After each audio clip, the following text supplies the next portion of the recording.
the different orbital parameters are absolutely perfect and are absolutely they have absolutely targeted what was supposed to be targeted in terms of eccentricity, inclination, and semi-axis. So it's really one additional success for Ariane 5. And the last Ariane 5, and I want just to say it today, the last Ariane 5 will not be for ESA, nobody is perfect, but it will be for France and Germany, for Germany and France, two telecom satellites. And I think it's a wonderful symbol to have made this one with ESA and the very last for Germany and France.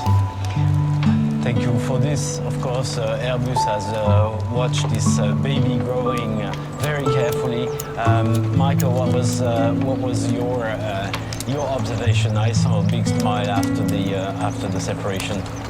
Yeah, not only big smile, but also smiles are only going down now. I have to say, as a personal emotional remark, it was my first time here in Kourou to watch a launch here. I'm only in my job since 1.5 years about, and it really was almost a physical experience in terms of feeling the tension, feeling the relief, hearing the sound. There's something in the air that's hard to describe, and I think that I will carry with me. Now moving maybe more to the technical piece, and I'm trying not to repeat everything that's already been said, but obviously as Airbus, jointly with our industrial partners, with all the other partners that provide instruments and components, we built JUICE. People have been working since 8 years on this. They put their lifeblood, if you will, and their passions and their knowledge and experience into this. So in that regard, it's already a success. Now we keep our fingers crossed for 8 years and assume it will be a success in 8 years as well. But experts will know there were already also a shareholder of Ariane Group, and as such, it's a double success from an Airbus point of view, because the launch was just a perfect launch. It couldn't have been better. With some of the tension, roller coasters that we had, and a bit of color blindness that was exposed, but I think it was really a very successful day, and I want to thank our teams at Airbus. You guys did a marvelous job, and I'm really proud of you. And I'm proud of all the partners that helped us. Thank ESA, thank CNES for hosting us, thank the whole airspace and the space community that made this possible.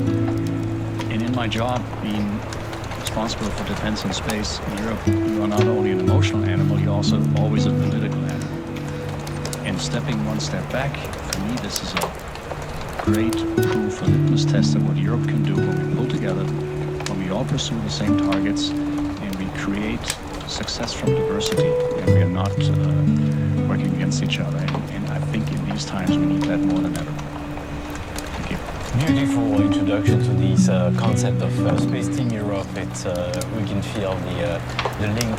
Now, just to close the loop with you, Carol, you just took office very recently as a new director of science at the European Space Agency. So, what is this first experience for you? Well, Philip, thank you. It's a huge privilege that within few weeks of my post, I get to come to this huge launch. And I think, just echoing what colleagues have said, the emotional side is that we have launched this incredibly complex, groundbreaking mission for humanity. Now, it sounds very grand, but actually it really is. We are going to go to another world. We are going to study the potential for ocean worlds off our own planet Earth. And I think that really came across. And two things that really stood out to me, because yesterday we were all in this room for the same launch. There was a sense of excitement. We all knew the science, we knew what the mission was going to do. But I think we did not fully, viscerally understand how difficult space is. Space doesn't get easy. It's complicated. It needs incredible professionalism of all the time. And when the weather postponed the launch, the disappointment was palpable. The disappointment we felt for our teams from our colleagues around the world. I had many messages when I got back to my room that night. And we watched the weather all the way through the night. I heard the rain lashing against my window. I heard the wind blowing. I was watching all of the telemetry coming from our teams. Our teams who were working there overnight to repeat everything they had done, meticulously, step by step, as they had done it 21 months before, as if they hadn't done it, they had to do it all over again. And we came to breakfast, we saw the sun come out and we were crossing our fingers. But I think what I felt in the room was that deeper appreciation of how very important this is, the teamwork that was required and the immense tenacity. And when we felt the vibration of the rocket, that for me was overwhelming, but I had to hold it together because that was just the start. But then you start to see the data, then you see the trajectory of the payload, then you start to see a separation, and then when we get the first signal, and you can see all of those milestones and share them with our member states, our scientists, our engineers, our project manager teams. And one of the leads of one of the instruments said to me at breakfast, she said, I'm a control freak, this is my baby and I have no control, I've handed it over. And I said, well, you've put it in great hands. And we saw that yesterday, everything was green, everything was perfect. The only thing we couldn't control was the today, incredibly impacted. And I think, Stefan, congratulations to your teams. We saw the precision with which the rocket went up, and that for this launch is particularly important because we have to have that precision through all of the gravitational assists, all of the flybys we do through the Earth, Moon, Venus, and out to Jupiter, because we won't be able to deliver those science goals if you didn't do that job so beautifully today. So all the way along there were milestones for me every minute. But at that human level, it's just incredible. But though we've done this together, as you said, we've done this together. And it's been years of people's lives, and their families have lived that with them. Some people have been working on this concept for 20 years. Their children have grown up. And the future generation who will analyse the data that come from this mission are still in school today. Jordan has just started. Now, you refer to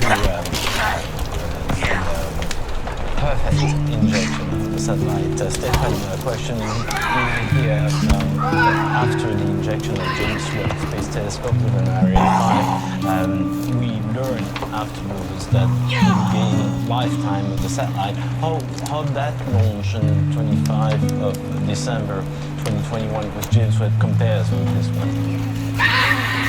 As you said, this orbit is what we call an escape orbit, liberation orbit, and for this orbit, so you need to have the right orbital parameter, hyperbolic orbit, but also to give to JUICE the right speed, and the speed when the mission is about to is close to the separation is approximately 10 kilometers per second. So from what we know today, all these parameters are absolutely perfect. I cannot tell you whether we have increased some capacity of JUICE. Maybe some people here have the answer, but what I know is that we have perfectly delivered what we were supposed to deliver. And it's true that it's really one of the key success factors of Ariane 5, this level of precision. And it is in the world the most precise rocket. And I could even say by far, this rocket is at a level of precision which is part of its legend. And now Ariane 6 will do the same job. We're going to talk about Ariane 6 a little later, but I'd like to ask if any of the journalists in the room here has a question, and if anyone could bring a microphone to it. Yes, please introduce yourself. Yes, hello. My name is Bogumił Radomski. I'm from the Polish television TVP Science. First of all, congratulations on a successful launch of our fascinating mission that's going to bring us many interesting answers about our solar system. The thing I wanted to ask is, well, obviously the target chooses Jupiter and its moons, but it's going to pass by some pretty interesting places within our solar system on its way to Jupiter. So when can we expect some first data from the probe, and what exactly can they tell us about? Thank you very much. Carol, So I think probably one of the big milestones, apart from obviously the orbital dynamics, that's already interesting in its own case because the swing by between the Earth and the Moon is a first one. So we will have some interesting data there. I think for me the first flyby that really stands out is past Venus. And you may have heard in some of the briefings that the incredible temperature tolerances of the spacecraft. So when it goes past Venus, it will be something like 230 degrees Celsius. We have a mission that we're preparing that will be dedicated to Venus called Envision. And we also have a mission that's up there already called Bepi Colombo that has done a flyby. So we're already learning more about Venus than we ever expected to, given that we don't yet have a dedicated mission to Venus. So I think around about 2025, that will be a milestone for us. And then as we start to reach Jupiter, obviously we will orbit Jupiter first, then we will start to do the moons. We might get a hint of Io, and then Callisto, Ganymede and Europa are our main targets, and obviously Europa will be left for NASA to do because it's quite a different environment. So, but we'll do those three moons. It's a world of passion, but also of passion. Anyone else? Please introduce yourself. Hi, I'm Laura Tobin from Good Morning Britain in the UK, and can I just also say congratulations, and for us watching it was incredibly emotional. I cried like a baby, I will say. And you talk about all of the first, and it's so exciting, but thinking a long way into the future, how long could it be that we could potentially bring samples back from Jupiter, which could potentially even prove that there is life outside Earth? Joseph. Samples. No, thank you. What you're addressing is actually a very crazy idea. Something that I have to put a caveat on it. It's not existing, and it's not a project, and it's not yet happening. But of course, in the space agency, we're always having impossible dreams, and we see whether we can do the impossible. And yes, indeed, let's just assume and dream a bit. If we find through JUICE that the moons are habitable in principle for life, of course, everyone would ask the question, how do we get there, and how can we get such a probe? And yes, we have thought about this, and there are different ways of how you can do it. You can launch a mission, and as you know, some of the moons, especially Europa and some Enceladus as well, they have these geysers which are throwing out vapor or water into the open atmosphere, into the universe. So you could fly with a mission through these geysers and just catch a sample and analyze it and see whether there is traces of life. Another way of doing this would be to have a mission that has a lander, lands on the surface of Ganymede and of Europa, and takes a sample, a bucket of ice, in other words, and takes this bucket of ice back up to a satellite, brings it back to Earth, down through the atmosphere, and we analyze it. So this is, of course, fiction today, but certainly JUICE will point us the way whether this is something we might want to think of or not at all, but certainly something that is extremely fascinating. Maybe one last comment on this. Just imagine that this bucket of ice from an icy moon is analyzed and you find traces of life. Imagine. The first question you would have is, does it have a DNA? Or doesn't it have one? Does it have a DNA that is similar to ours? And if the answer is yes or no, this would answer a lot of questions, but again raise another set of questions which are just so fascinating, and we cannot even imagine what this means for all of us. So yes, there's a lot of crazy ideas behind, but JUICE certainly will be a very important element to answer some of these questions. You probably will. You're very young, so you probably see it. But I think, realistically, even if we would start today with a sample return mission, realistically it would not be before the 50s sometimes. The 50s is even optimistic. Yes. We do have also some very valuable instruments from France there. You would like to add something on the characteristic, because this is a big deal when you will be 21, but we have made a step towards Jupiter to understand the Jovian system. Could you elaborate a little bit on that? Yes, we have a lot of very valuable things in the JUICE. This is the main purpose, of course, is to make science, to have some return to this long journey to Jupiter and its icy moon. For example, on the French side, we have an instrument named MAGIS, which is a moon and Jupiter infrared spectrometer that will be able to analyze the icy crust, sorry for my English, of moons, and check if there are basic composition that can be sign the fact that it can be habitable. So this is very important. And we have other very important instruments where we can have a participation or not. For example, Janus, which is the imager made by Italian people. We have also Hive, which is also a radar that will go through the ice and will determine the composition of the ice.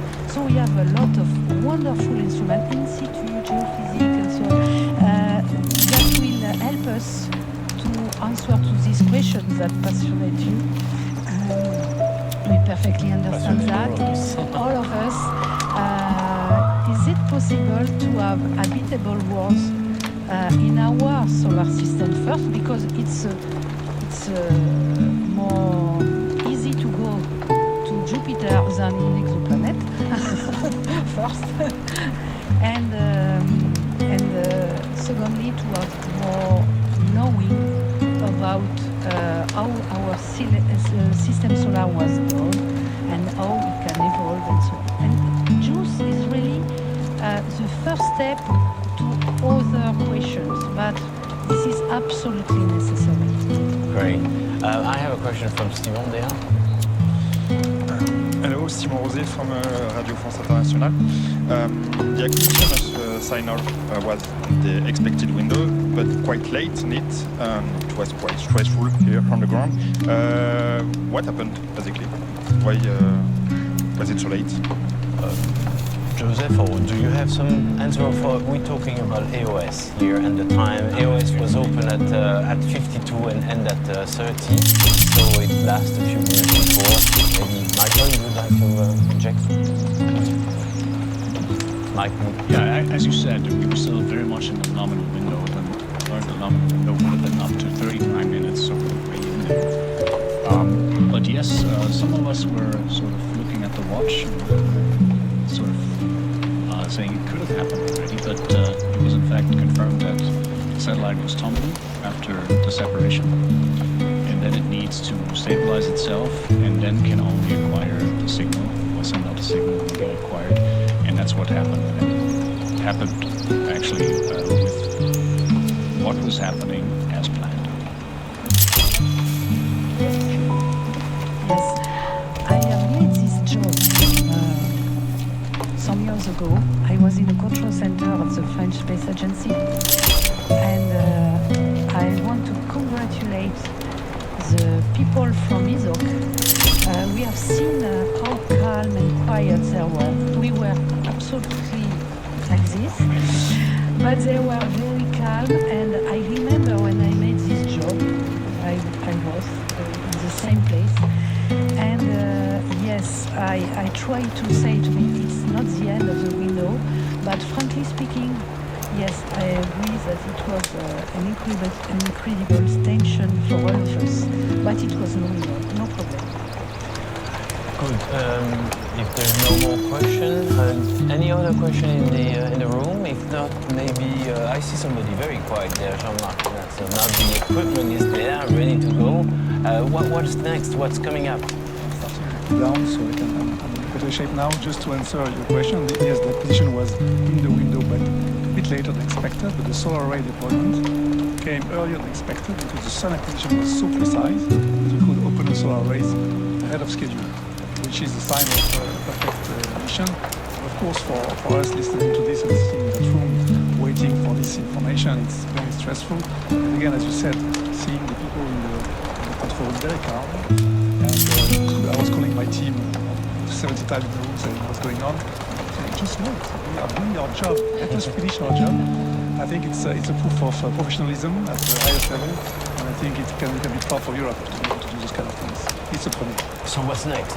What are next phase with the instruments and the and JUICE? Now it's on. We're traveling. So spacecraft is under condition to travel. We do what we said on the Moon, Earth, and then Venus, and then to Jupiter. And for us, it's ESOC is in charge. We will follow. They will call us at Airbus if there is a question. I don't expect any question from them. Everything is en route, and it's perfectly set. Lovely. Joseph, what's next for us in the launcher industry?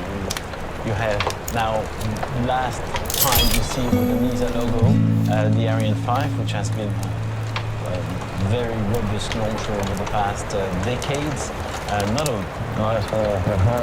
you say us, how this launch today is building trust for the next phase? Yeah, what we see here is really a fantastic launcher, Ariane 5. We have heard it so many times also by Stéphane, how precise this launcher is, and this is really a quality of Ariane 5. Space Webb Space Telescope gained a factor of 2.7 in terms of lifetime, so from 10 years expected lifetime to 27 years of lifetime, which is incredible, thanks to the rocket and thanks to the precision, and really big compliments to all the rocket people. That means Ariane Group, Arianespace, Airbus, Safran, and CNES, and all the people who have been making this possible. So really, I feel a bit sad, to be honest, that this wonderful rocket is going out of service. There's one more launch, as we've just heard. But then, of course, we prepare for its successor, Ariane 6, which is on the right-hand side here. It will be an equally good launcher. We are working very hard and doing everything to get it on the launch pad as quick as we can. I cannot mention a date yet because we have to go through some decisive milestones in the next couple of weeks, but certainly we are on good track, and it will be a very, very good launcher. I'm very confident because I've seen the engineering, I've seen the ingenuity behind it. Europe is good when it puts its energy together, and I'm just looking forward to see it on the launch pad. And I hope we have a similar press conference here not too far in the future when we see the first flight of Ariane 6. I'd love to do that and also celebrate. So let's go for a nice journey to Jupiter. Thanks to all of you. Thanks for not only what you're doing, leading the teams, being on the manufacturing side, the operation, all the equipment, the science community, and the institution. So thank you very much. Thank you all the teams back in Europe. So this.